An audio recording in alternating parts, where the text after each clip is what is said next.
and the arrow slit of skylight lit in only a red night, and her Gennady Agi translations fluttered by the bed like a flock of simple white birds. The more we promise to never leave our lovers, the faster the horizon arrives. My lust is simple, that being returned to me every night with her gentle warmth. Chris Abani once stated, quote, "The art is never about what you write about. The art is about how you write about what you write about," end quote. In this event, we find Abani's how thick with feeling, braided by nimble and swift metaphors, and shaped by mercurial forms. Imprisoned several times for his political writing, Abani does not shy away from the messy realities of exile in geography, culture, or memory. Abani joined Sal in 2023 to discuss his latest collection, Smoking the Bible. As my colleague and writer Indira Dahlstrom wrote in an essay for Poetry Northwest, quote, "By stitching the mundane to the profound, Abani renders a reclamation of a tender masculinity, an understanding of the relationship between joy and trauma, and a pursuit of the sacred," end quote.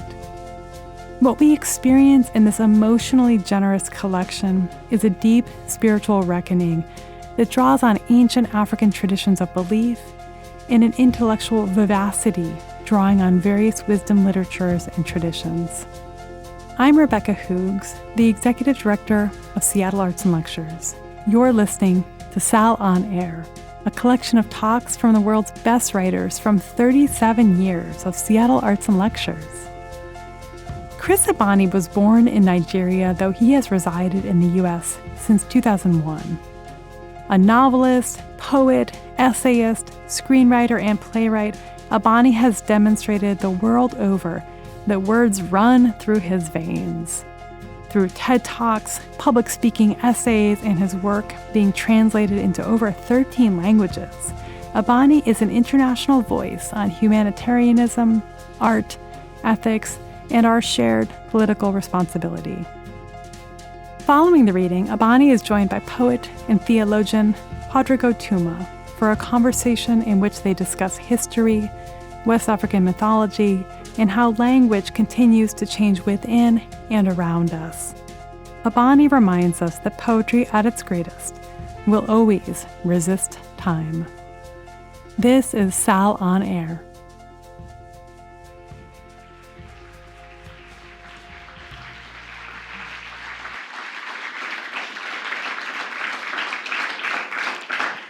Good evening.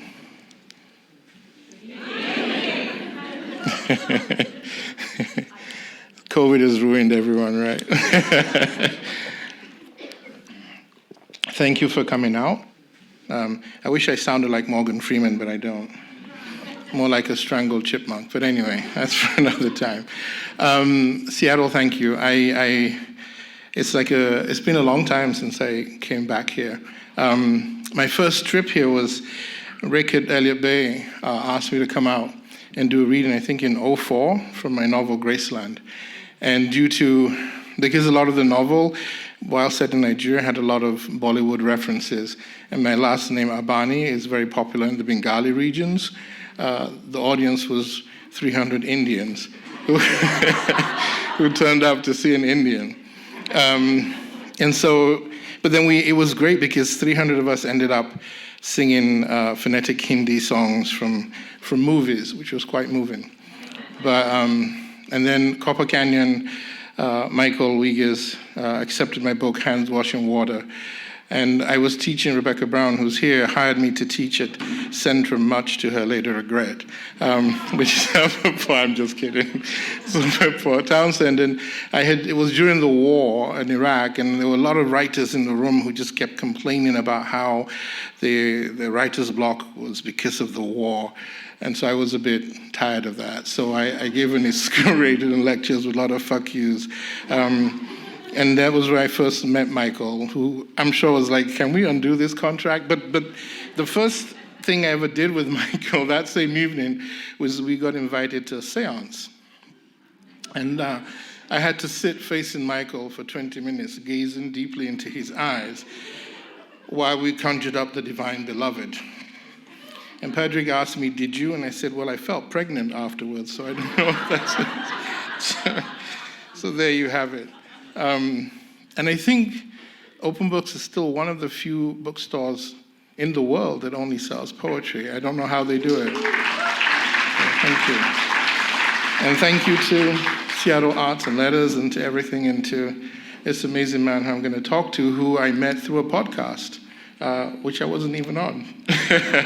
But it's going to be amazing to talk to him. But anyway, so I thought I'd do since Copper Canyon published the last 3 books, I thought I'd do readings from them. So I'll do a few poems from the Bible book, which is about my brother and I smoking my dad's King James Bible when we were 9 and 13, because he was very mean to us. So we thought, fuck you. And then I'll segue just maybe one poem from Sanctificum, and then a sequence from Hands Washing Water called Buffalo Women, which is about this American Civil War. So that's it. All right, let's go. A small awe. The afternoon feels like a vast distance, a sky heavy with rain clouds. The day is like a flickering screen, and what it illumines slips quickly to shadow. How age diminishes childhood to a fading stain on a tablecloth. Ochre strew from a lunch served by the constrained heart of a mother longing for more. How Giacometti's tortured bodies carry a redemption, always alluding to the Christ on the cross, perhaps. Or maybe just a simple, unadorned body of pain, making the human crossing the desert of life, marking the human crossing always something. Reason always ends at the edge of water, ocean, lake, river, even a pond. The world we carry inside follows us everywhere. Our imagined home remains nostalgia, shiver, ache, loss, and also a flutter of release. And how pigeons lift in a cloud of frenzy, then settle back to the duty of crumbs. Ritual is journey. And suddenly it is raining, streaking train windows, and light becomes a bird, a particular flutter, and what shadows let slip, tattoo patterns on skin, repairs with needle and ink, and always the whisper of lineage. To be a man, to be black, to be a black man is a dangerous journey. My heart is a knot, burling a staff, wisdom won blow by blow. Father, I say, Father, mercy come, mercy come. Brother, we share genes so old, England was still black and Africa was the only present tense in the world. As we unzip tracks in flashes of light, I seek an impossible dream, yet all rivers flow to the ocean. All the doors white men closed in my father's face cannot compare to the void in which my mother found no door. Mercy, come, mercy. This is no lament. Women deserve our awe. In Africa, we say, he who strikes a woman strikes stone. And if women called out from all their loss and in all their power, blood would drown everything. And does that first black woman regret letting us live? Still, ritual is journey, atonement is real. As you lay dying, brother, I asked, what is your biggest regret? Every kindness withheld, you said. Every flicker of pleasure denied, you said. Look, you said, sunlight. What is traveled? What is fragile? When you tear paper, you tear skin, rip a bleat from the throat that sings. Words can fail, but not sound. The universe was made from this. I have never liked snakes, yet here I am winding up this mountainside in a train, and if I must pray, I must slither through the underbrush, confess fire like the reptile that carried it in his primordial mouth, say amen. The first lie they tell in America is the lie of immigrants. The truth is America is a nation of refugees, of trauma, displacement, and a fanatical hope. When we say immigrant, we mean, I left home, but I have nowhere to arrive to. When they say immigrant, they mean an anxiety that leads to murder, to erasure of indigenous, black, brown, and other bodies stamped into bedrock, into foundation, into sacrifice, deleted. Grief is the beast we must all ride. For the sublime yields only after the grotesque has been traveled and traveled with grace, what we sometimes call a living. Flower cannot precede root. And when we come upon the rot in the woods, brother, body slowly sinking into the earth, mold, and other things, you poked its chest and it burst into a kaleidoscope of butterflies, a swarm of color, each one a sorrow released, each one radiance in the dark forest of the self. In Japan, there is a fable. A koi fish that can swim up waterfalls becomes a dragon. From Sanctificum. Sanctificum is the Catholic way to, it's a kind of transfiguration, transubstantiation, where you turn the mundane into the sublime. This is from a section called Elephants. 1. So there was this small college in the South where I read, and 3 white boys in the audience in KKK outfits, stiff like lilies for a funeral. And the walk up to them was long with fear and shame and rage. But I took the hood off of one and I wore it back to the stage and threw my reading to a deafening applause. But I most remember how hot it was under the fabric and how that boy's smell filled me and how wet my tears were. And being in the warm bed, breathing softly, and me cold on the floor and writing this poem in an old notebook, and the arrow slit of skylight letting only a red night, and her Gennady Agi translations fluttered by the bed like a flock of simple white birds. The more we promise to never leave our lovers, the faster the horizon arrives. My lust is simple, that being returned to me every night with her gentle warmth. 4. There is a place on the veld where elephants go to die. Here they come across the skeletons of other elephants. They pause amid the whiteness, raise their trunks and howl to the absent flesh, circling the poems, picking up each one, putting it down, circling one last time. They stand in silence for an age, then move, steps less assured, slower. Why was it so hard to tell my mother, I love you? Like the man in Sarah's translation of Gennady's poem, tracing a woman's face with a flower.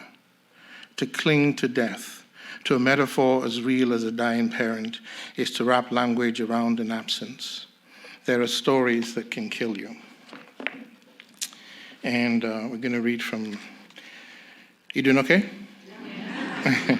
Hands washing water, but before I do, I forgot to thank 2 amazing people. I forgot to thank DJ.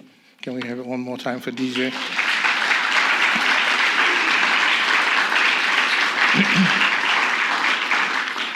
DJ said to me, I'm not really a poet. I don't agree. That was beautiful. And no, thank you. Praise poems are beautiful things. And Sean, my brother Greg,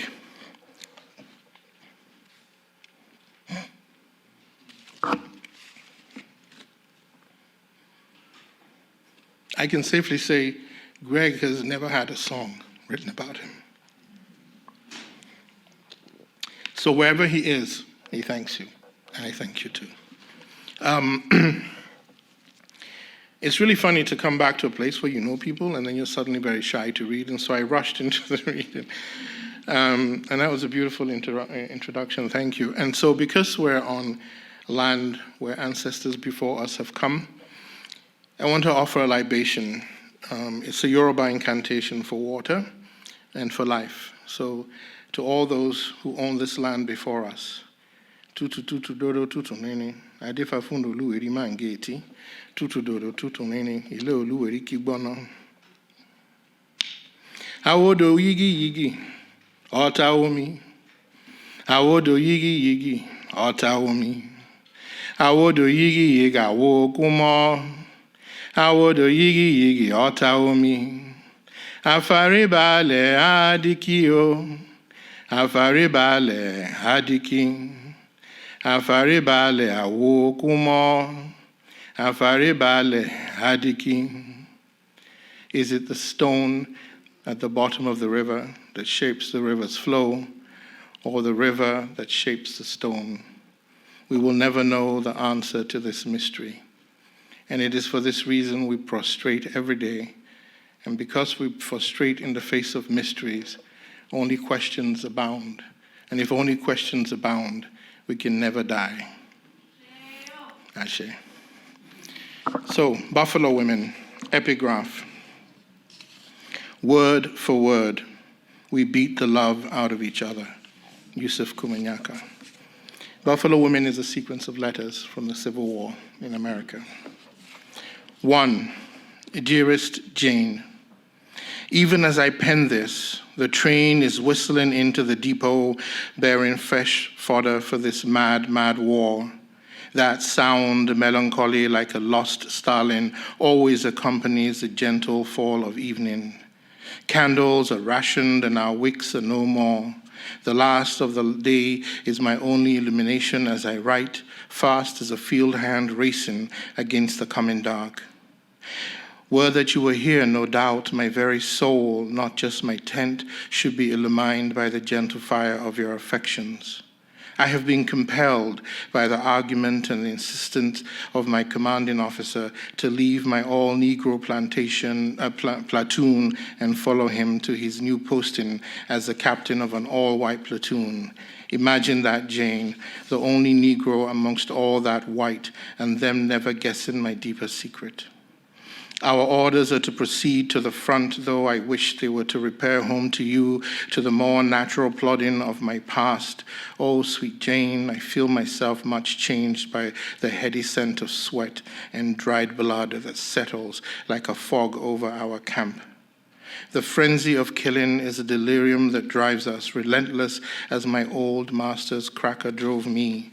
My love, it was not my intent to let this vulgar life into the more gentle innocence of yours. Remember always that I love you. Sincerely, Henry. Dear Henry, your letters are more precious than life to me. They do much to assuage my fear of losing you, though it is never fully allayed. The space between each one is like a slow, agonizing death, and I worry for you so. Why insist on this stubbornness? You have only to reveal your mortal wound to the medics, and they will discharge you onto me. You may still receive a pension, and no matter if not. We have always managed with the farm. I cannot imagine the terrifying spectacles that you are witness to, although in your sweetness you do try to share them. Your words betray the difficulty. Promise me that you will strive always to be safe. Remember the bird of paradise you planted. Well, it has spread in the garden so that it looks as though a gaggle of tropical birds have gone berserk. It would amuse you nearly as much as the time the jacaranda trees coated the front yard in a carpet of lavender petals and you rolling in them for hours. I'm enclosing some rags to staunch your blood and a long piece of sheet to swaddle yourself. Hurry home, my love. Jane. Dearest Jane, flesh is a curious thing. To the eye, it does appear seamless, and in that thinking stronger than any metal. Yet this wondrous creation, once the seam is ripped, lets out all the fluid of its living, absorbing instead death. The way a fish on land fears the emptying of water draws in air. The impulse to be filled, to be full of something, anything, seems to drive this odd beast. Yesterday I killed my first man, rammed my bayonet into him with such ferocity that I drove him back 5 feet. Dropping his rifle, he opened his mouth in surprise as death filled him, and I loved it. The trembling that began in my stomach rushed up the back of my head, then down to the rise of my pubes, causing the hair to rise deliciously. It felt wholesome, profound.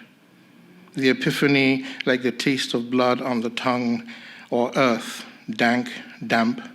And later, behind some bushes, as I hunched to change rags and burn the old one, I wiped the still bleeding blade on my bayonet, feeling the trembling return, stronger this time as my blood mingled with that of the soldier who had died at its point. This feeling, Jane, was something new, something feral, like the single purpose of a single moment. Yours truly, Henry.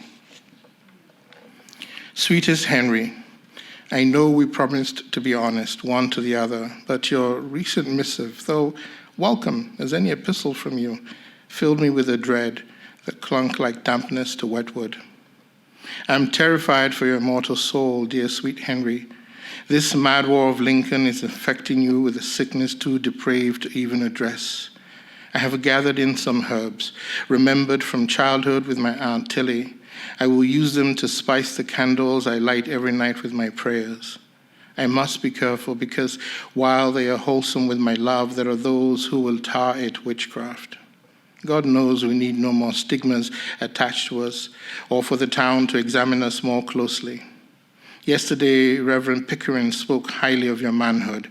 It was all I could do to keep from laughing. The Wilson farm was raided, marauders slaughtering every living creature. They were a sight, scattered there like the senseless pieces of a broken vase. To avert the same fate, I sold our creatures, buying gold dust in their stead, which I hid in the stem of your pipe. It lies there, forlorn, a wretch awaiting its master. Some evenings I sit before the fire, puffing on its unlit stem, my lips to yours, always your heart, Jane.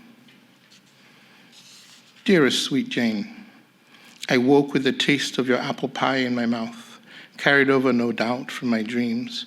It made me realize how much I miss you and our home, though I think that dreams are really the place for such memories, as my old life seems to be no more than a dream. Being up earlier than everyone else, a gift made possible by the dream of you, I was able to wash in the river naked. Removing all my garments and bindings, I felt my body sigh like a flower opening to the sun. The relief of it was immeasurable. I sank gracefully into the embrace of the water, the break between the surface and the depth of it producing tiny waves, like a mouth kissing my nipples, tearing the way you always do, teasing, first with your hair, then your lips, remember? I confess that my hand found my tenderness, and the release was like the sun on water. I have been thinking, my love, on my return I would like to reveal the truth of us, of myself. I am tired of this restrictive masculine role. Write soon, my love. Yours truly, Henry. My sweet Henry, I do feel very guilty. So much time has elapsed since your last letter. It is the fault of a wicked illness making the rounds. Once infected, it seems impossible to shake the clammy hand of death it brings. Mrs. Wilson has passed from it, as has the young Hardin boy. I thought it best to stay put and not venture into town, making a reply impossible to post. I find myself going to church more often these days to beseech that you are kept safe. I know you will scoff at this, but it brings me much comfort, so I'll continue to do it. Repeat Psalm 23 daily. My Aunt Tilly used to make a decoction of dried St. John wort, a curious but amazing root. I'm enclosing some here. It raises the spirit, and I have much hope it will help you by and by. I know hope is indeed too unformed a thing to ask of you, but at times like this, it is the best we can ask for ourselves. I have enough hope for both of us, my love. I flushed when I read your last letter, and I confess to returning to it on retiring most nights. I miss you terribly, my heart, and keep a lamp lit every night in the window to guide you home, safe and with a heart of love. Your wife, Jane. Dear Jane, I read somewhere that the world we see is new only once, in the innocence of infancy. The rest is but the recall of memory. Were that it were true, I would not feel like the wretch I know I am become. This infernal conflict is no place for a soul as delicate as mine, and I say that while still claiming the equal of any man. Now, more than before, I realize we cannot but be changed by it, learning new things daily. Constantly, the natural world around us and the impulse stains our nature. It acts upon us so as to make us this way. I killed more men today. Not with the distance of a musket shot or the justice of a sword. This was something entirely different. I clubbed them to death with my rifle stock, beat them with the confidence of a Chinese washerwoman until their bodies yielded red to my cleansing, and all the time I grunted and moaned, the sound low and sweet in the back of my throat, clubbing on an ill till each one was still panting, until each one was still. I gulped for air, sweating, alive, so alive, then laughing like a coyote, circling something dying slowly in the desert. I took a deep breath and moved forward. The killing never stops. I'm afraid of what I'm becoming, Jane. Henry. Dear Jane, it's been a while since your last letter and I'm worried about you. Where are you? I'm kept awake by my fear that something unspeakable has befallen you. I'm keeping as well as I can given the circumstances here. We are trapped, pinned down on one side by the weather, snow and a frozen river that may not bear the full burden, and on the other by the hatred of the enemy, which is preferable to the indifference of snow.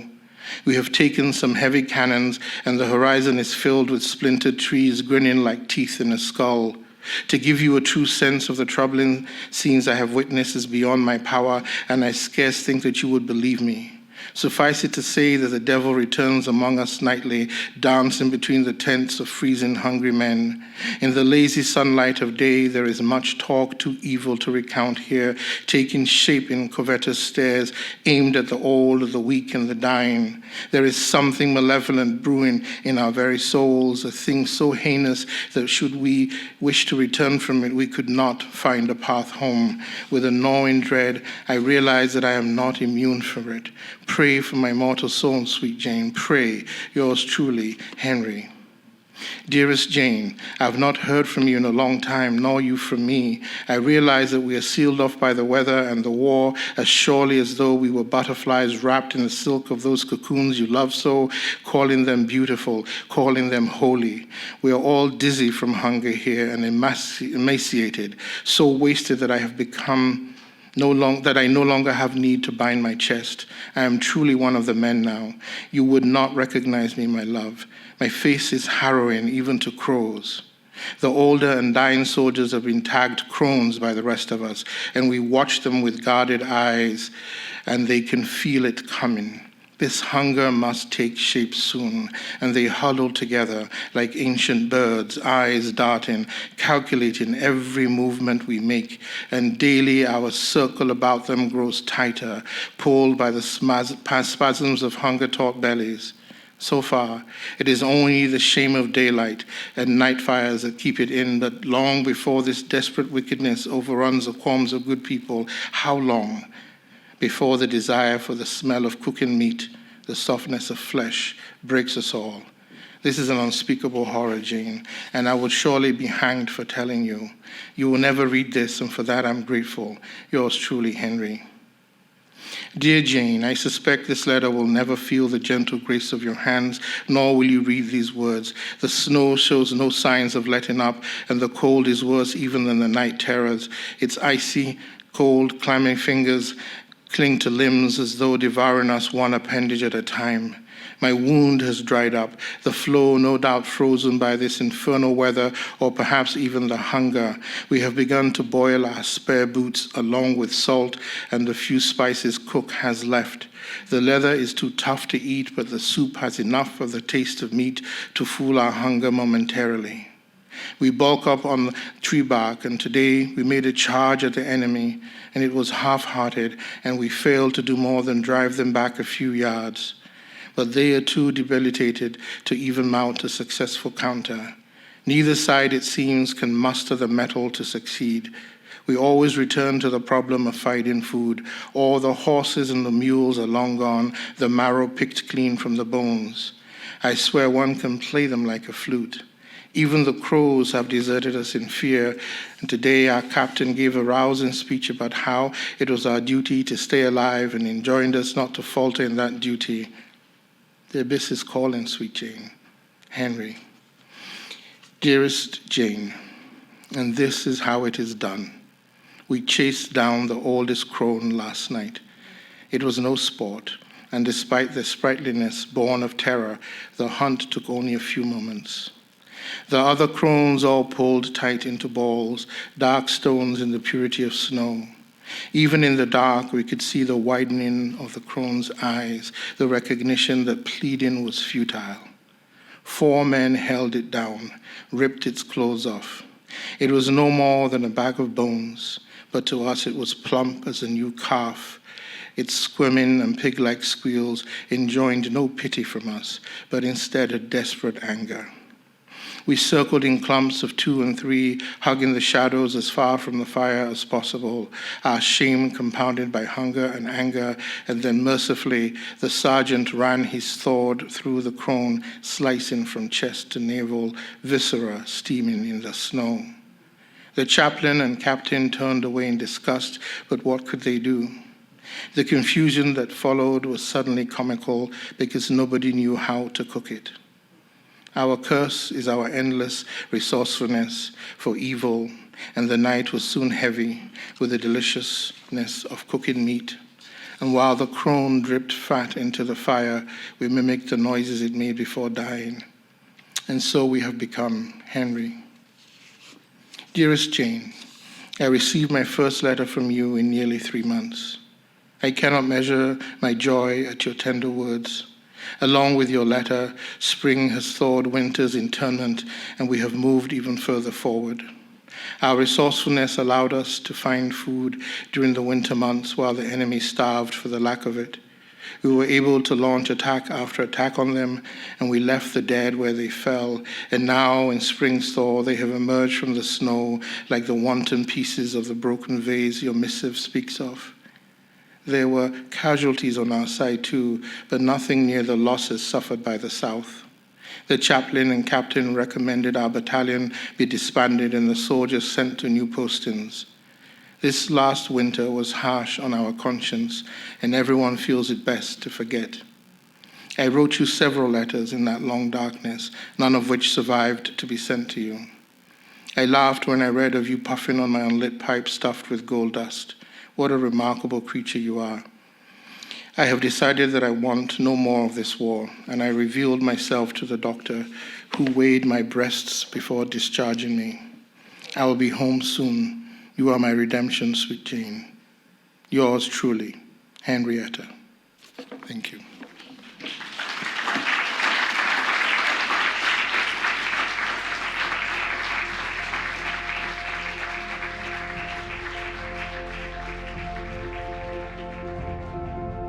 We'll be back for the rest of the event with Chris Abani in a moment, but first I wanted to tell you about an event coming up with Amy Nezhukumatatil on December 5th. Known for her poetry, her essays, and the way she lights up the world, Amy Nezhukumatatil restores our astonishment and joy once again in her latest collection, Bite by Bite. Tickets are available now for both in-person and online attendance at lectures.org. And now, more from Chris Abani.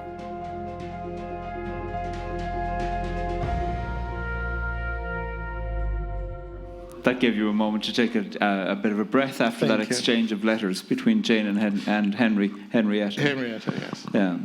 I thought we'd start there because we've just been in this exchange of letters and then kind of work our way backwards between some of the stuff. But first of all, for everything that you have done over the many years of your publications, as well as how it is you brought yourself to us tonight in these readings, Chris. Thanks very much for the generosity of that. I know that the silence of everybody here. Thank you. Could you talk to us a little bit about these letters between Jane and Henrietta? Yes. So when I first moved to America, I moved to California.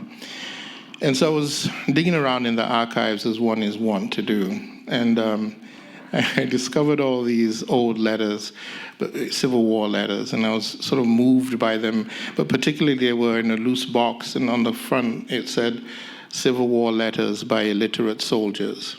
And I was reading this, it's this kind of language, it's this kind of poetry. And the irony, and letters by illiterate. Yes, I thought, well, if this is what it means to be illiterate, I may sign up for that. But so I sort of, when you grow up in a West African context, women are not, they're not the imagined African women people like to sell on television. So first of all, there are no gendered pronouns in any of these languages. It's all about humanness. Yeah. And there's none of this concept of chivalry. Women are considered even more dangerous than men in this kind of way. So I was used to the idea of and women fought in the Civil War that I had fled as a kid.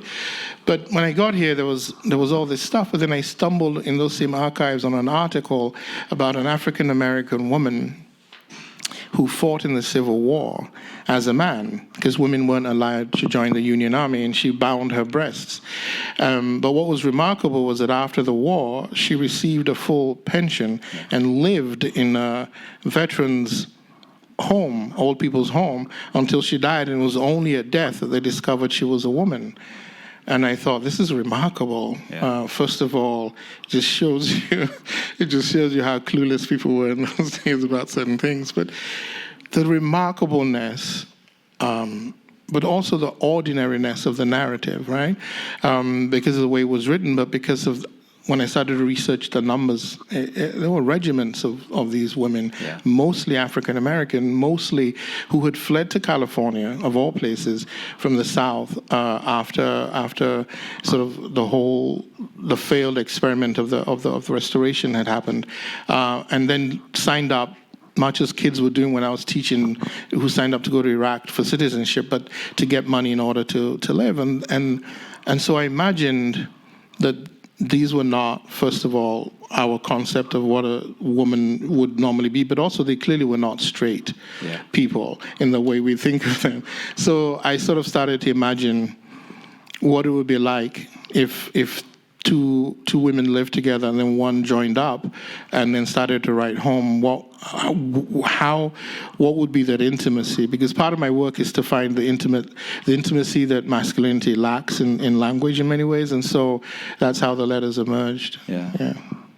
And this was way back in, I think, 2010 or even before. I think this book was published maybe in 2007 or something. Yeah. So it was kind of remarkable that Copper Canyon had the presence of mind at a time like that to sort of even accept these poems and to publish in a book with not a lot of fanfare. So that was There's such distance between the two of them, and letters are and letters in the sense of kind of writing a letter and sending it in the mail, but also then letters in the sense of letters on the page. And in a certain sense, these letters are a praise song, picking up on DJ's poem earlier on. They're a praise song to writing and a praise song to what writing can do in the absence of each other. Yeah. Could you speak a bit about that?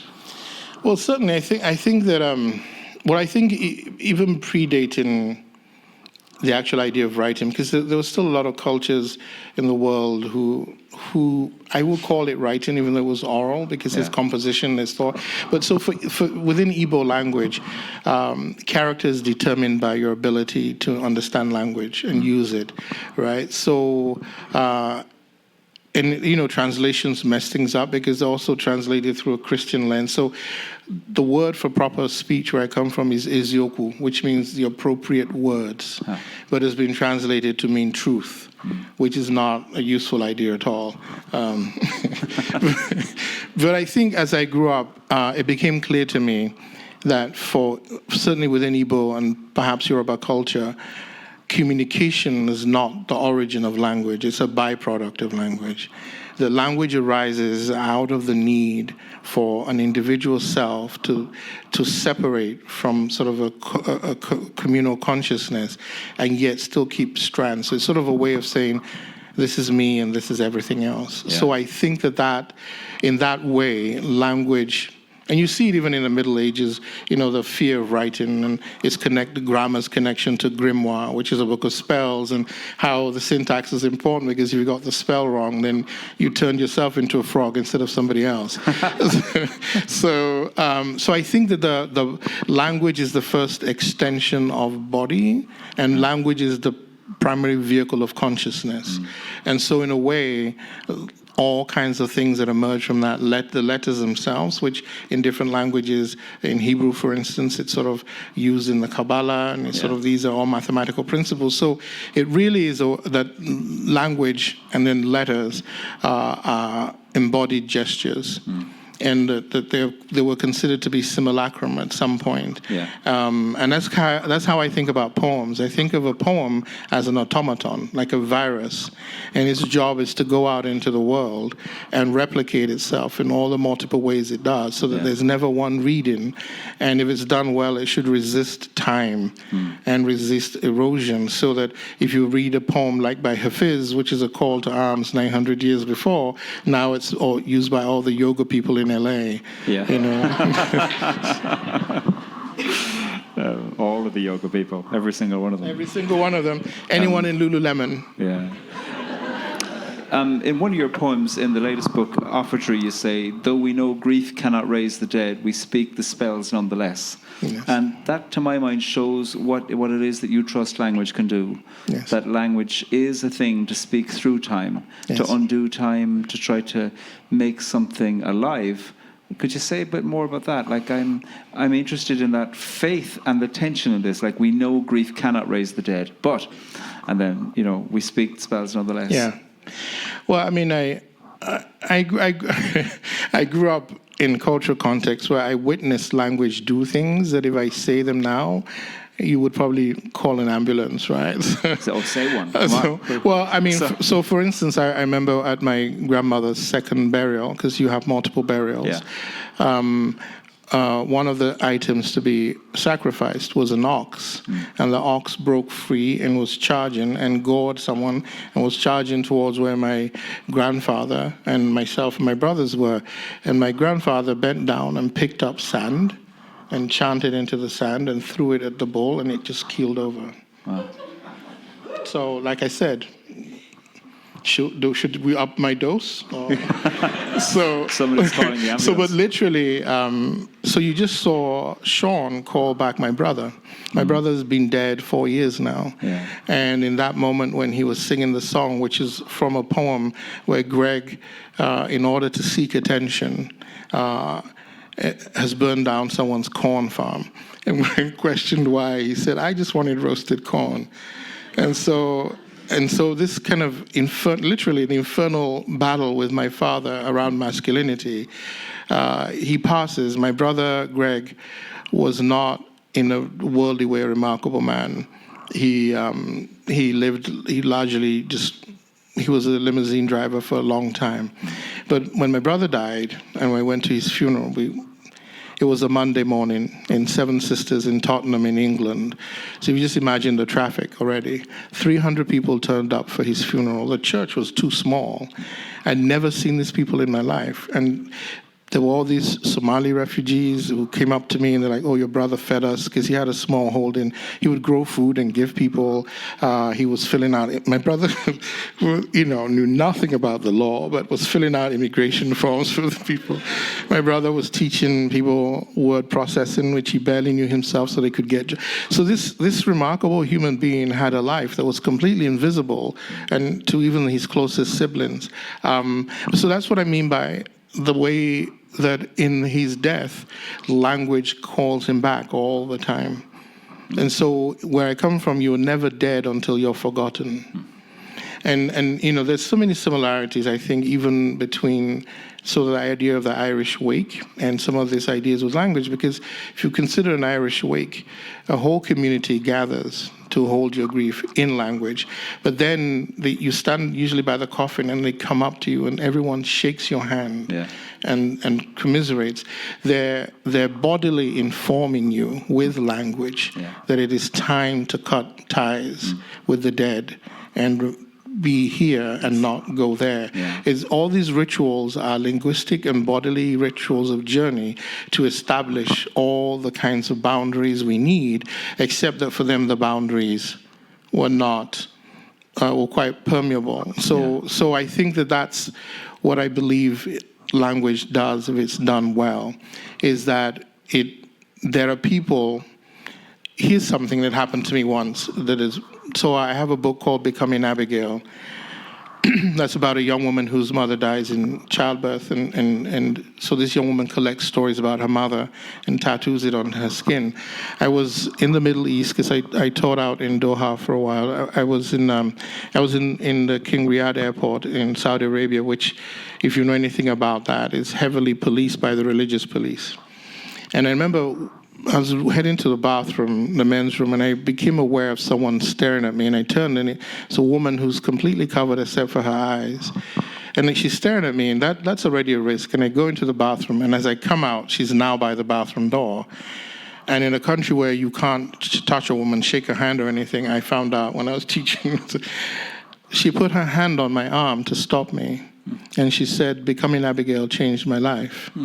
And then she disappeared. And so you have to understand that much the same way you and I were changed by books, saved even by books, is the way this language travels through the world. And it does things that a writer cannot know. And if you're lucky, sometimes you get a glimpse of some of the ways in which, but that's what I think language is. That's the only reason to do this. You can make more money selling used cars. So it's definitely not for me. I'd like to come back in a while to talk a bit about your brother, because he's been with us in the stories and grief and libation and presence and tears. But I'm going to quote you back first. You read this poem from Smoking the Bible. "To be a man, to be black, to be a black man is a dangerous journey. My heart is a knot, burning a staff, wisdom won blow by blow. Father, I say, Father, mercy come, mercy come. Brother, we shared genes so old. England was still black, and Africa was the only present tense in the world."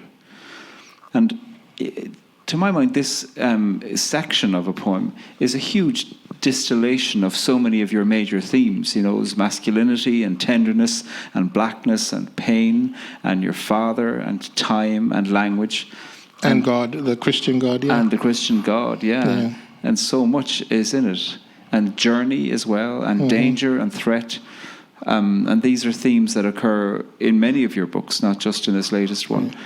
And so I suppose I'm curious for you, what's the call of poetry? Like, it's clear that so much of your life occurs and so much of your interests occur even in a small section of poems like this. What is the call of poetry for you? And then what's the cost? Because presumably the call and the cost come together. Yes. As what's that Jamaican saying? You never see the eye of the demon till him come calling. Yeah. So I think, because I work in multiple genres, but I am still closest to the spoken word, right? To incantation. So even the incantation about water, this is a daily occurrence in people's lives. But, you know, I'm biracial, multicultural, but I think at the heart of all of this is not only Igbo, but the particular Igbo of my father's people. And it's a language that is always beautiful, even when it's saying difficult things. So there's a common proverb we have. So when you feel like someone is taking advantage of you, but you're not in a way able to do anything about it, you hear someone say, "Nkamike naramikwe. He who is stronger than me fucks my vagina ruthlessly." And yet, when you hear it, that's not what it sounds like at all. So, and this is what I mean by character and language, that is believed. It's just so language operates inferentially in most other parts. So in America, it operates. So for instance, if you're a kid in America and you eat your pizza and you leave the plate and go towards the kitchen, your parent says, "Are you going to the kitchen?" And you say, "Sure, do you want something?" But if you're an African child and you leave that plate and the parent says, "Are you going to the kitchen?" you say, "I'm not done eating, I'm coming back to move the plate," which seems like not the right response. But inferentially, because the shaming is not a part of the culture, you're being taught. Basically what they're asking is, who the fuck are you leaving that plate for? Yeah. But it's being done in this inferential way. But Americans speak directly. But then what's interesting, they hear inferentially.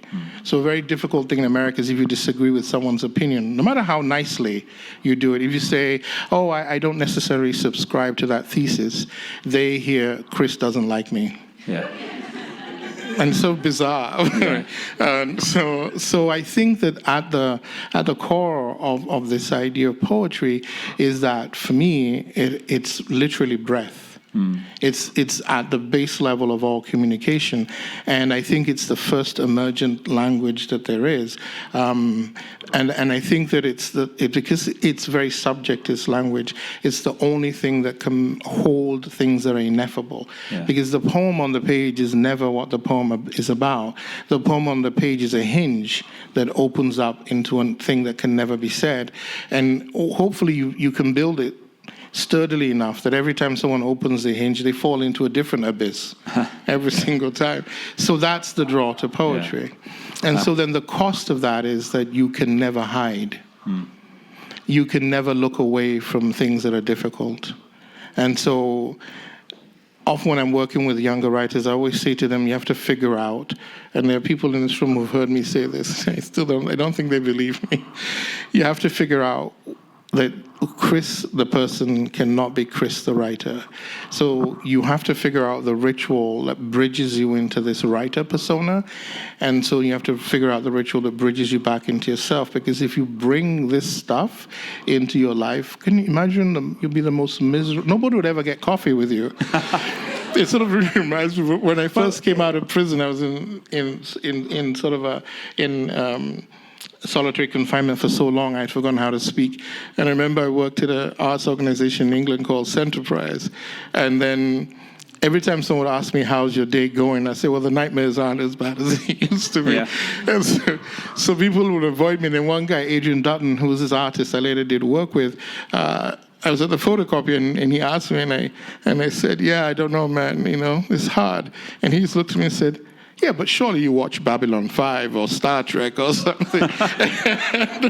And that's sort of what broke that trend for me. So yeah, there's a cost to it, but it's also it's that way Viktor Frankl would say things like, what must give light must endure the burning, right? So the payoff to me is bigger than the cost of it. Yeah. And is it true, well, there you are, people are clearly connecting with what you're saying. Is it true that there's the distinction between the Chris, the person, and the Chris, the writer? Because, certainly with your latest book, it feels like Chris, the person, is Chris, the writer. It's so present. It's phenomenally intimate, that book. Yes.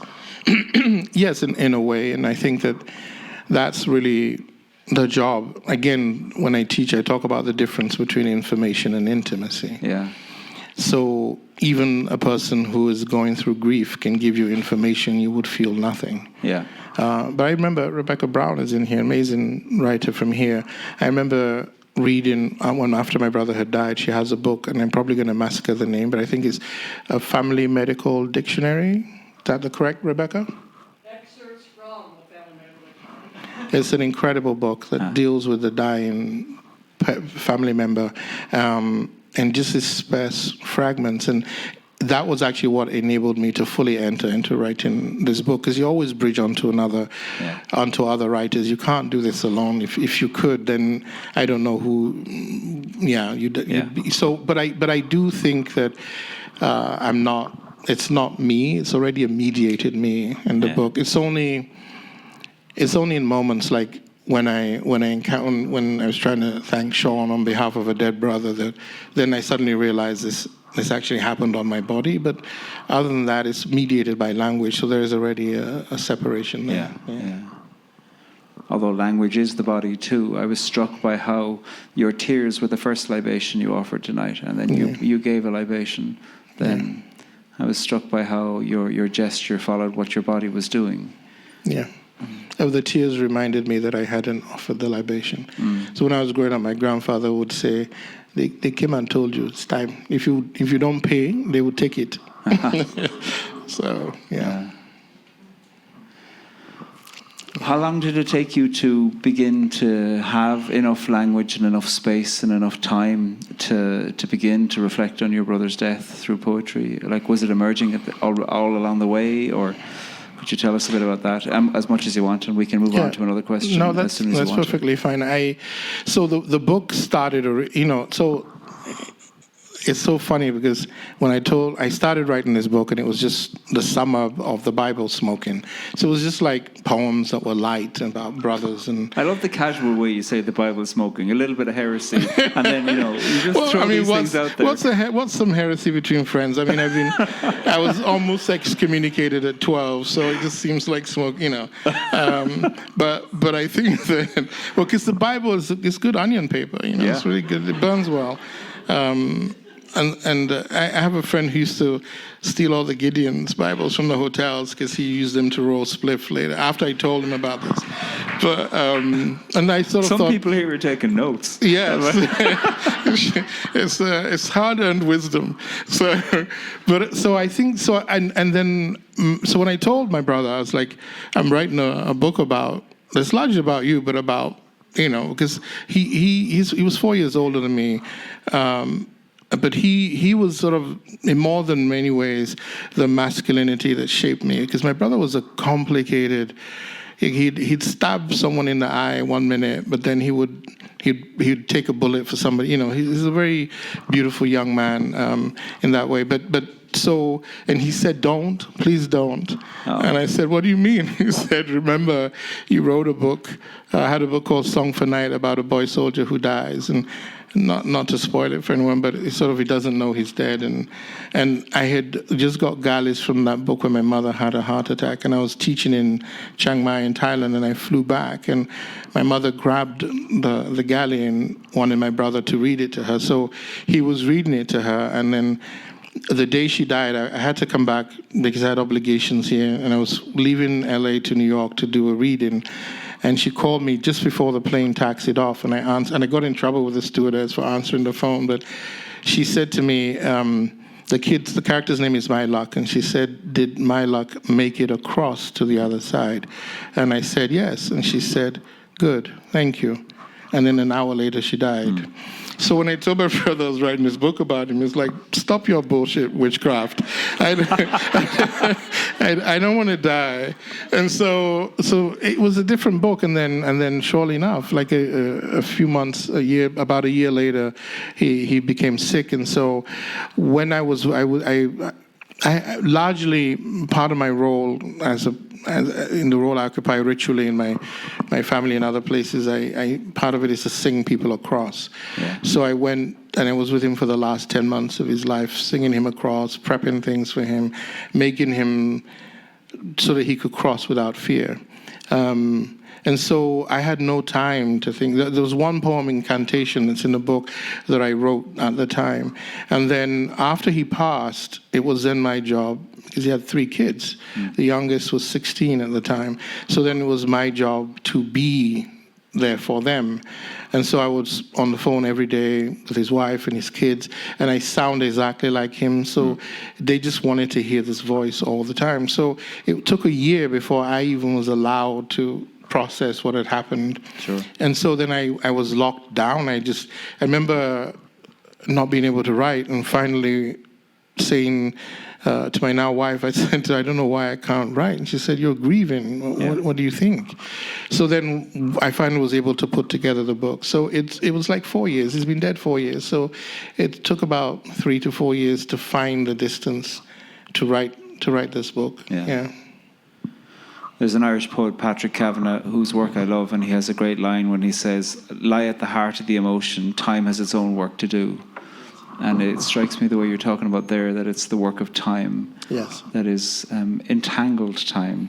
Entanglement, Could you speak about your relationship with time? Because one of the interesting things in so much of your work is that time is a character, but not time going in one way or even circling around. You have such interesting thoughts about time. I wish they were my thoughts, in the sense that it's sort of their cultural, philosophical thoughts. So the Igbo and the Yoruba don't conceive of time as linear or cyclical. They understand seasons and stuff, but to them, time is an entanglement. So it is simultaneous, and then occasionally it will converge into something that your limited brain can hold, which you might think of as now. In fact, in Yoruba, time is called lai lai, which is a never-ending beginning. And so and that's really what Picasso stole from African art, is convergence and simultaneity. So I think that for me, that's there is no concept of the past. And even now, I say to my friends the other day, and then it turns out it was 6 years ago. Yeah. I have no concept of time in that way, but that's the culture I was raised in. Like Nigerians will tell you, I'm coming to see you today. You say, what time? I'll be there. And so then you'll be waiting since 10 a.m. And then like at 1 p.m. or 2, you'd call them. They say, it's today over. I'm coming. So it's a perpetual thing. And it's very much like the way quantum physicists think of, even like, I remember my grandfather hearing that the way they calculated the birth of the universe was to calculate it through time. And somebody there said, but how would they know where to go? And he said, they just look behind them. So it's like that. So time it's like if you think of time as a cluster of snakes mating, like a knot, and then to understand it in a limited way, you'd have to pull one snake out and examine it. Like time for you is emotion as well. There's like over and over again in Smoking the Bible. The word brother comes up all the time, directly addressing Greg. And you say, brother, our love is an endless summer turned over and over, and yet so much is still this, that we are deformed early. Maybe that's for somebody else, though. I know that's dedicated to David Doris, that one. But but it's definitely my brother Greg. But so I'm known for calling people brother all the time. It's from early Catholic days. Yeah. It's tied. If you have an entanglement, then you have to have, the only way to kind of understand entanglement is evolution. Yeah. So in Igbo culture, the most powerful creature is the earthworm. Because every grain of sand on this planet has passed through earthworms multiple times. So the whole terraforming of the planet is done by. So when we think about power in a spiritual sense in Igbo culture, the earthworm is a symbol. It's what we call ashekbakba, total power, because it's invisible, it's happening around you, but only those who can see will see, and it calls no attention to itself. Yeah. Which is, I suppose, if you believe in conspiracy theories, is the Illuminati. Yeah. But I think there's 600 earthworms for every person alive. Yeah. It's quite an extraordinary thing to think about. Yeah. I'd like to turn to a bit of heresy, if it's okay. Yes. Like you regularly make a kind of extraordinary use of Catholicism and the Bible in ways that demonstrate that you were clearly very involved and read. I know you went to a seminary school, and also ways within which that made you almost excommunicated from the age of 12. Maybe they were successful in excommunicating as time went by. Yeah. But like your interest in religion really interests me. And then not just one form of religion. You bring multiple forms of religion into the way that you write. Talk a bit about that. Well, I think the religion is really the human language for an ideal. So scientists, like if you there's an American astrophysicist called Neil deGrasse Tyson. If you hear him talk, you're listening to a Southern. All that's missing are the snakes, right? Yeah. So whatever is the language for transcendence, for the thing that you can fall in front of in a kind of awe. Yeah. And we'll talk about awe maybe, but I mean, poets do it beautifully. I think there's a poem by Mary Oliver, it may be Wild Geese, I'm not sure, but she has a line that says, I don't know how to pray, but I know how to fall to my knees in the grass, right? So I think it's a primal human instinct, and different people have different ways of expressing that. But I grew up in a very ritual-heavy culture. And every ritual is a journey. And Catholicism, because of its age and it's where it originally comes from, in many and all the things, all the sort of what we would call pagan things, it's absorbed. Particularly the serpent religion, right, which Patrick was supposed to stamp out in Ireland, had nothing to do with actual snakes. But it is an enactment of journey, of ritual. And so in West Africa, every ritual is designed as a journey to bring you into profound psychological shifts that allow aspects of your own human potential that are obscure to you to emerge, either as trance or when you are mounted by Orisha, or as what we would call, what Babalawos are called, clearly two-headed people, to be able to live in simultaneity. And so I think that's part of the interest. And then, the Bible is great. I write a lot of dark things. Yeah. And there's nothing darker in the world than the Bible. Yeah. I mean, there are 500 verses of the Bible about love, about 500 about God, and over 2,000 about money and killing. Yeah. Right. So very versed in that, and just David's story, but it sort of does it in a profound, it's sort of the understanding about the way in which the baser nature will always, if not tended to, over. Yeah. And so in Yoruba or Igbo thought, so in Yoruba the word for human is eniyan, which means the thinking or the conscious ones. So in West African, I don't even know if I can call them religions, ways of being, is that the journey is from the instinctual, which when they call you a ranko, which means wild animal, to a neon, human, the conscious one. So it's really between instinct, which is a kind of compulsion, and awareness. So the idea is what you want to become human first, and then we can discuss if there's God. Make this journey first. Yeah. And so everybody fails almost always at that simple journey. And I think that you see that in the Bible if you read it well. I mean, even Jesus' Gethsemane moment is also that kind of like where the human fails in the face of the transcendent thing. So, yeah. Like when it comes to the way that you make use of Christianity, is that to kind of to fuck with it or to be faithful to it? Well, I aim to fuck with everything. I know, it's clear. But no, not in the sort of way you might think. I think it's just another language. It's another linguistic register that I have. And even the way I use English, I will bring Igbo syntax into it. So I think that for me, it's about what's malleable and what's plastic. And because I live and I do a lot of my work in English, which is, even though it's now simply a language of transaction, because of its relationships to Christian nations and all of that, it's an easier language to communicate to people in, because it's the register that's always underneath the surface. Even here when people pretend that, all Western philosophy is really just Christianity, right? How many angels can hang on a needle and things like this. And so it's really that, but it never contends. Part of what's beautiful to me, particularly that Catholicism offers, is that the body in Catholicism, there are two ways to view the body. One is the crucifixion, and one is the resurrection. And these are really the two parts, right? What must die for something else to live. And everything in between is where I live, which is all this idea of potential and liminality and the alleyway, which is what Yorubas, they say, in Yoruba, they say to me, a translation would be, Chris writes the alley literature. Because you're in between buildings and all the unsaid things happen in alleyways, right? So it's sort of all the runnels in the subconscious, all the things we look away from is where I go to find and recuperate through language.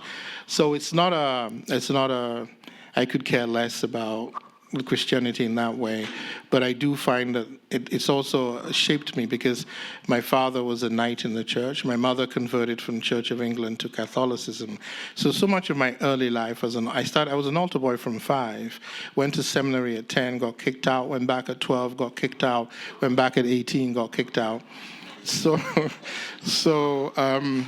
But I remember my mother was this very Opus Dei, very devout Catholic, but didn't think much of priests, or she actually thought the Pope was an idiot in a dress, quote Daphne.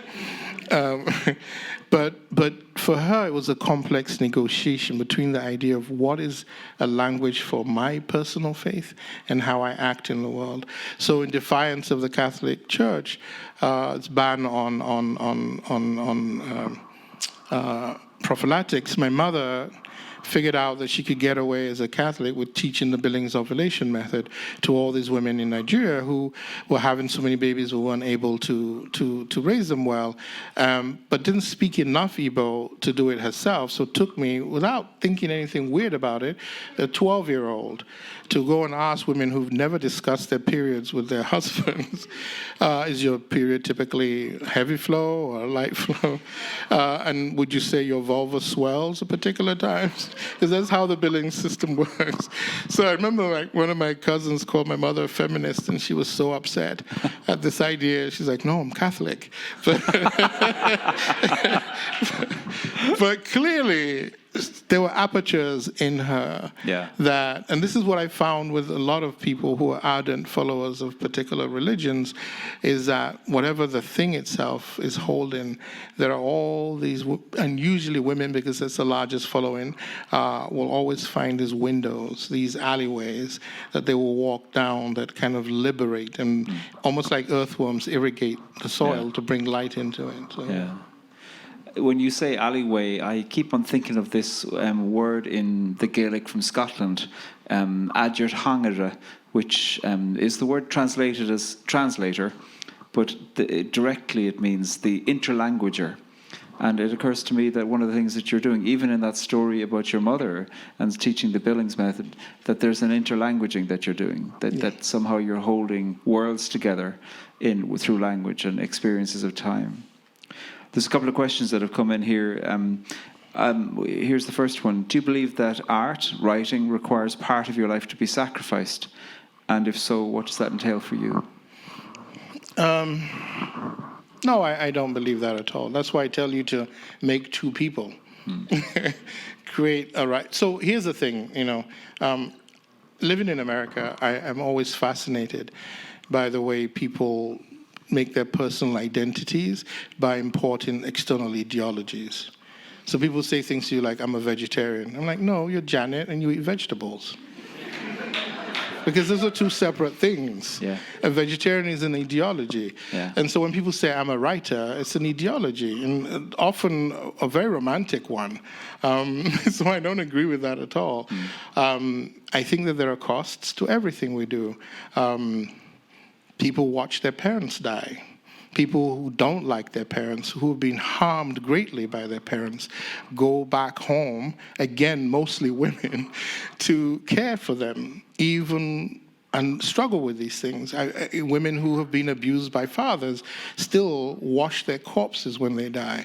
So I think living takes a toll from you. And I think that the idea that you can live a successful life without paying for it is ridiculous. That's the whole concept of sacrifice. Everything you take must be given back in some way. And so I think that it's not particular to writers. I think if you manage your life well and don't fall into the romantic ideology trap, I think you can live a very good life as a writer that doesn't take any more than it takes to raise a child, or be an uncle, or look after a sick person, or work in soup kitchens, So I think the act itself, and this is really perhaps where Igbos are different, because Igbos practice a kind of vipassana. If you ask an Igbo person, why is this happening, they'll say, it's just happening. Yeah. And so there's no reason, it's just happening. And you say, but why to me? You say, oh, who else should it happen to? Who are you cussing now? Yeah, sure. So it's that. So I don't think that it costs in that way. It only costs if you haven't learned how to. If I walked around, I have an 18-month-old. If I walked around the house with the grief of Gregory every day, what kind of, this poor child will be in therapy by the time she's 12. So I think you have to learn to understand that these are certain kinds of personas or roles or even obligations that you can inhabit while you still remain essentially a thing. The thing that can inhabit all those roles and return to the thing is what you are, and there's no cost to that thing. Yeah. I hear you saying that life is the call, and enough sacrifice will be asked for there, and then maybe writing is one of the things that a person can do. Yeah. And it enriches you. It doesn't diminish you in any way whatsoever. what are you reading that somebody else is curious about what you're reading at the moment? What I'm a lot of student papers. As I teach full time in a couple of places, and I run 2 programs, so I haven't read for pleasure in what seems like a year or 2. And there's an 18-month-old also. There's an 18-month-old who doesn't care. It's sort of like I get books thrown in my face by her. It's like, Daddy, read. As I was saying in the green room, my wife's a therapist, and I'm this bizarre, dark human being. So my kid goes to preschool at the YMCA, which is a lovely place. So yesterday, my kid goes to school, and they're out because it's a sunny day in Chicago, and there are 2 dead birds in the yard. And other kids are going, ooh, ooh, and apparently, because the teacher called concerned, pointed to the 2 dead birds and said, genocide.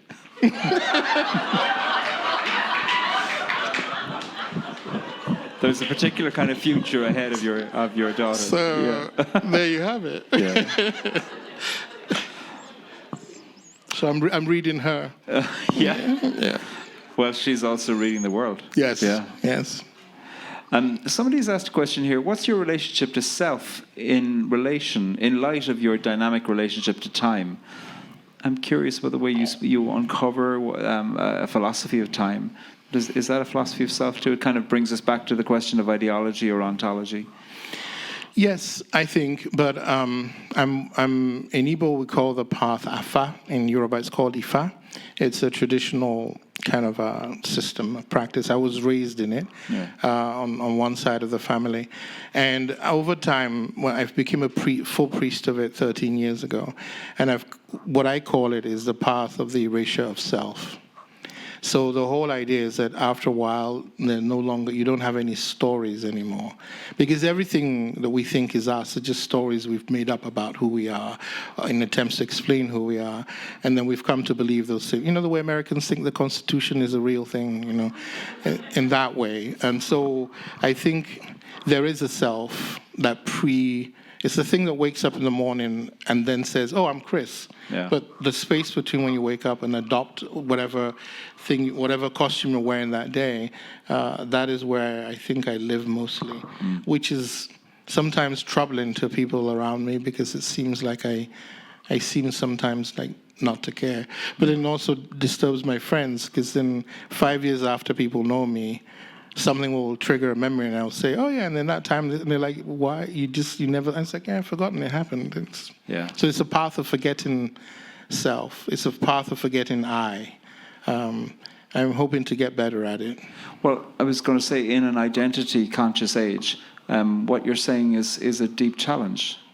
It is a deep challenge, but here's the thing. So in the West, we use, English, because it's purely transactional now, is a kind of useless language for deep thought in that way. No, it is, because it's so when we say mind in the West, it's a corporate thing. Yeah. Whereas in Igbo, there are at least there are 16 levels of the mind, but there are 4 basic ones, right? So you have what you might call identity. Then you have what you call the intellect. Then you have memory, which is all your lineage and everything. And then you have wisdom. So the intellect in Igbo is called ako, and wisdom is called uche.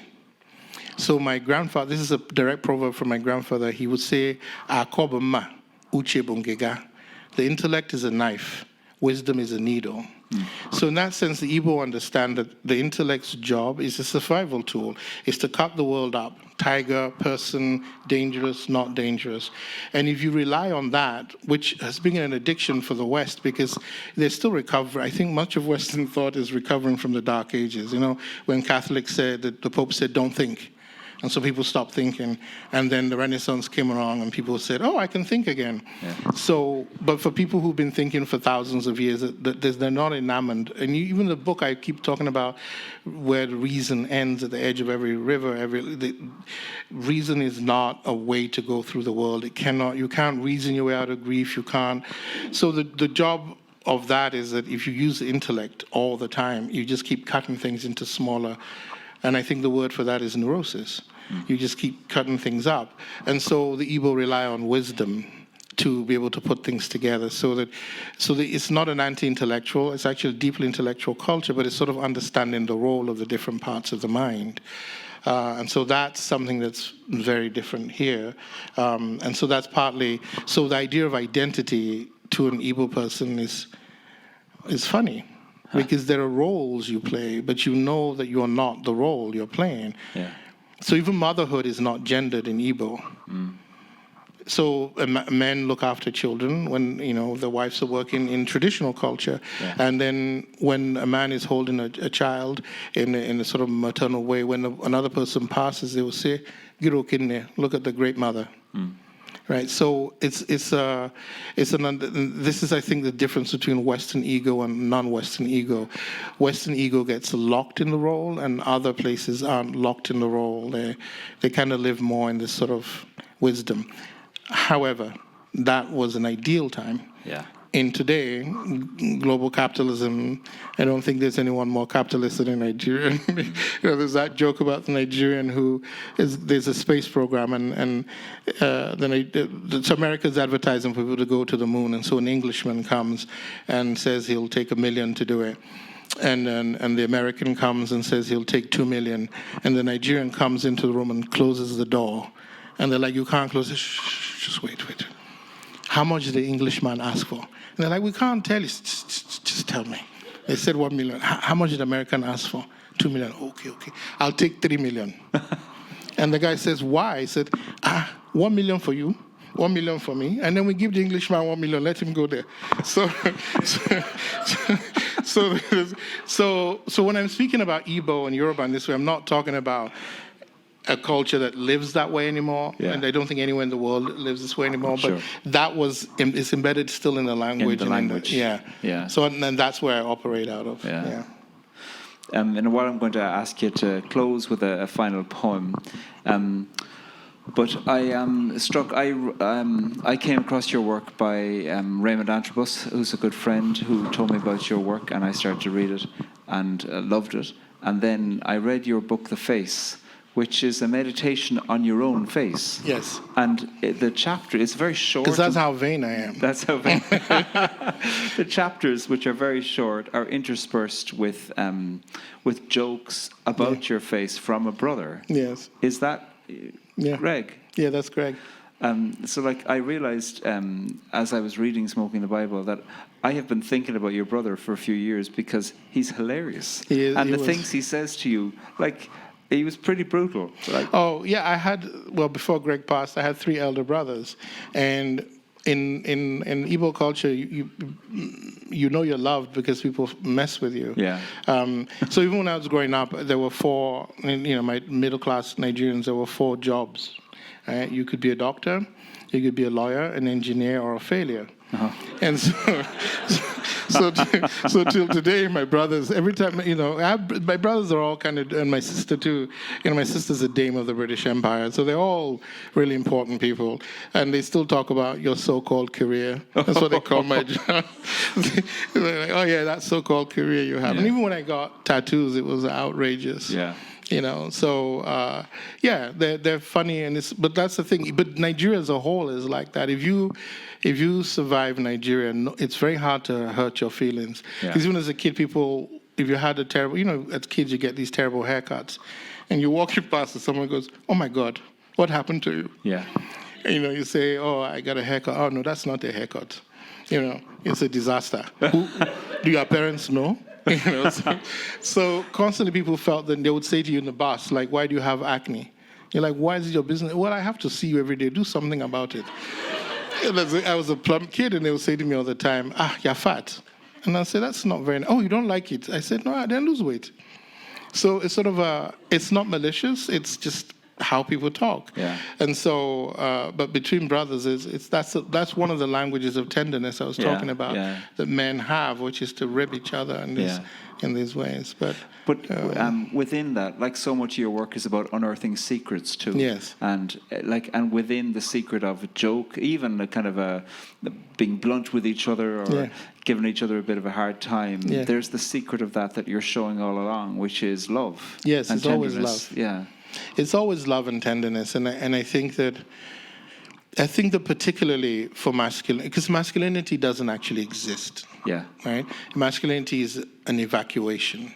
So everything that could make you tender, that could make you beautiful in the world, is evacuated in order for you to be a man. So you're not a man because you're this. You're a man because you're not this. So the whole process is, and it's quite brutal. Even in America likes to think it's, American football, all the things. I mean, every teenage American movie is basically about how, high school is one of the worst places imagine performing all of your tender years and early teenage in front of the opposite sex. I mean, it's terrifying. Imagine being 12, getting your first period, and then all the boys are making fun of your stained jeans. And so it's a brutal place. But then every parent says, oh, you'll be fine. It shapes character. Sort of like, that's not an actual ritual for coming of age. Other cultures have things in place to mitigate those things. So I think that even in the most benign cases, that's often what's happening. But Baldwin was one of the writers that made me want to be a writer. I read Another Country at 10, and I didn't even really understand what homosexuality was. It's not something that was talked about when I was growing up. But there's a way in which Baldwin, it's also a book about being a writer, but it's also a book about this deep love between men. And I was so sort of awed by that. And for years, I couldn't really figure out why it affected me so much until I was probably about 16 when I kind of realized, Baldwin is saying that the only aberration in the world is the absence of love. And it's at the core of all his excoriating essays on racism. He says it's white people's self-loathing that becomes racism. And so it's always about love. And you see this in Toni Morrison's work all the time. And not just sentimental love, but love as this ferocious thing that is the most transformative thing. And back to Catholicism, to be nailed on a cross, right, is the most ferocious idea that the thing that loves you the most is the thing you have to kill. And you see that in Lord of the Flies. And so it's everywhere. Love is really the only sinew that holds. In Yoruba, we call that word egbe. It's like the fascia of the universe. Yeah. So it's not, when you ask me about emotion, it's less about emotion and more about the fascia that can express as feelings or as emotion, that really is just about love, the idea of a cohesive force. Yeah. That in its own way tries to hold everything, like gravity, hold everything together. Yeah. What a place to come to an end at. As we come to an end, you're going to read a poem, but I want to thank the good people at Seattle Arts and Lectures, and I want to thank you, Chris, for the way in which you bring art and language and the possibility of looking at what language can do in a life and through a life to us. Thank you for this brilliant new book, and thank you for your services to arts and letters so much. Thank you. So and finish with your poem. And thank you for the friendship. We just met today, but it feels like we're old friends. Yeah, I like that. Me too. So I'll end on a poem. It's called The Calculus of Faith. In the end, I realized every human body is a scripture. The first miracle was a mango, full and weighty with ripeness. The second miracle was an onion skin sheet of paper torn from a King James Bible filled with oregano and smoked. The third miracle was the smooth turquoise of my mother's fountain pen, the scrape of it, the insistent pull of its nib, and words glorious and alive. My fear is a hole I crawl into, a hollowed-out log, a curve in a stump. But if you listen, in the book I am reading, it is raining. Thank you. Chris Abani, thank you very much.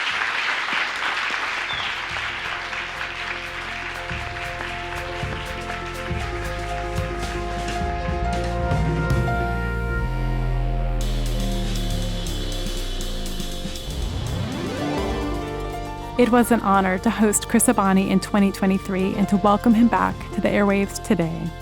If you enjoyed listening, we welcome you to join us in person or virtually for our 37th season as we hear from poets like Hanif Abdurraqib, Naomi Shihab Nye, and Maggie Smith.